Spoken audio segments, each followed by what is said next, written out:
I think one way that censorship can be combated is like, I don't know, finding a way for people to find themselves in like any form of media, like, or anything in general, right? Because like when people aren't afraid to like see themselves, or like, you know, like, yeah, like I think see themselves is the best way to put that. To see themselves, they're not afraid to express themselves, right? So then it's like slowly, like through that, when people are more comfortable to express their culture, their identity, their ideas, their art, I feel like in that way it can be like the true essence of, I want to say the soul, I guess, can be like expressed in that way. So I feel like in making people see themselves, I think that's the best way to combat censorship, right?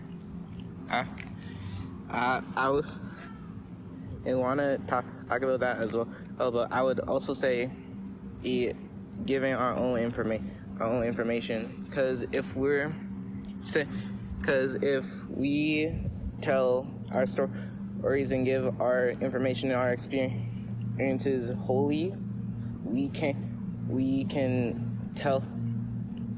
say, this is our experience. You don't know my experience. I'm trying to tell you. I know what I've lived through, and if you want to, and I know other people are living through this as well. So I know at some point you need to listen, because again, I would say things like film, things like music, film, things like art are a great way to do that. I remember when Black Panther came out, I went to see it with my family, and in a weird way, even though obviously Wakanda is completely fictional, but like it reminded me of when I went to Ghana, and I was able to speak to like my family, because I feel like there was a way to get like a sense of community and a sense of experience across through that. And as well, same thing with Sinners, honestly.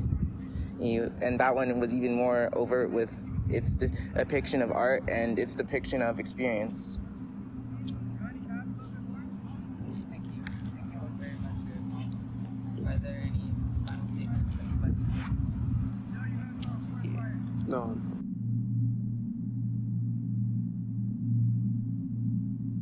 How do you think we can take that and look at combating censorship? That's a great question. I really think that it's important to be the ones that control our stories. One thing I've seen a lot in the culture is that a lot of people really care about external validation.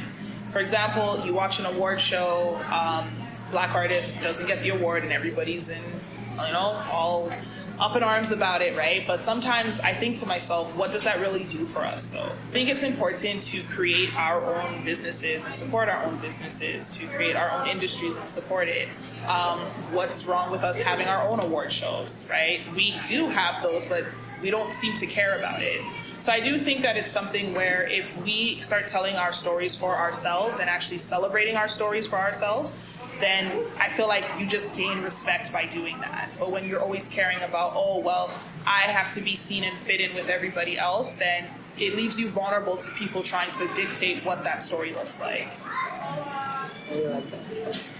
So I think of my career now as going into, so provisional psychologist, basically, for those who don't know what it means, I'm just fulfilling requirements to be fully licensed. I found myself often feeling like I almost had to prove something, because like even with assignments, like I wouldn't be the first person picked for a group project. But if it was like, oh, hey, we want to go drink and hang out, who's the person they're calling? Me. So I found that oftentimes, I really remembered that part of why I even got into this career to begin with is because mental health is so stigmatized in the Black community. We see clients of color, immigrants, right? And the one main thing that they often say is like, they appreciate that they can connect with someone who understands their story, right? So that's kind of my thing, is as I keep growing in this career, I really want to be able to create a practice. Well, there's private practices that exist, for sure, owned by Black people, but I want to just keep building on that so that we can have more representation. And when you're looking for a Black therapist, it's not so limited. Like, that's one way that I want to be able to give back, is like find ways to even collaborate and just do more than what's out there. I think it's important to have community, right? Like, you are a force when you're in numbers. One thing we always say as Black people is to show up as ourselves, to show up authentically, right? But what does that mean if you're not seen, right? So I think that even just having this kind of initiative and having groups of Black students coming together and, again, sharing stories that are personal to us, it's important to stand together, to be unified, and making sure that that's a mission that is for all of us. Thank you very much for that response. Thank you very much for being to the interview. Of course. Yeah. Yay! You good? Wow. How do you think we can combat censorship? Okay. My main point for this, so how we can combat censorship. It's a really hard thing to answer because, like I said, it's very much related to power and the way that people treat each other, right? I don't know if I fully accept the idea that, you know, we can have a world where everybody just loves everyone. Unfortunately, that's just not realistic. I feel like there's always going to be hate and disagreement in the world. But I think in relation to censorship, there needs to be some kind of tolerable level of disagreement and almost offense. Meaning that if somebody sees something that they don't like, it can't be, oh, I don't want to see that anymore. There has to be a tolerable level to say, even though that challenges me or challenges my identity, or I don't necessarily agree with that, there needs to be a place for that to still exist in society. So there needs to be that tolerable level of disagreement. Okay. I think one thing I'd like to add on with censorship, a lot of people, they feel as if, like, if we're talking about censorship on the government level, a lot of people when they think about censorship, it's like book banning, like banning of knowledge and like media and stuff like that.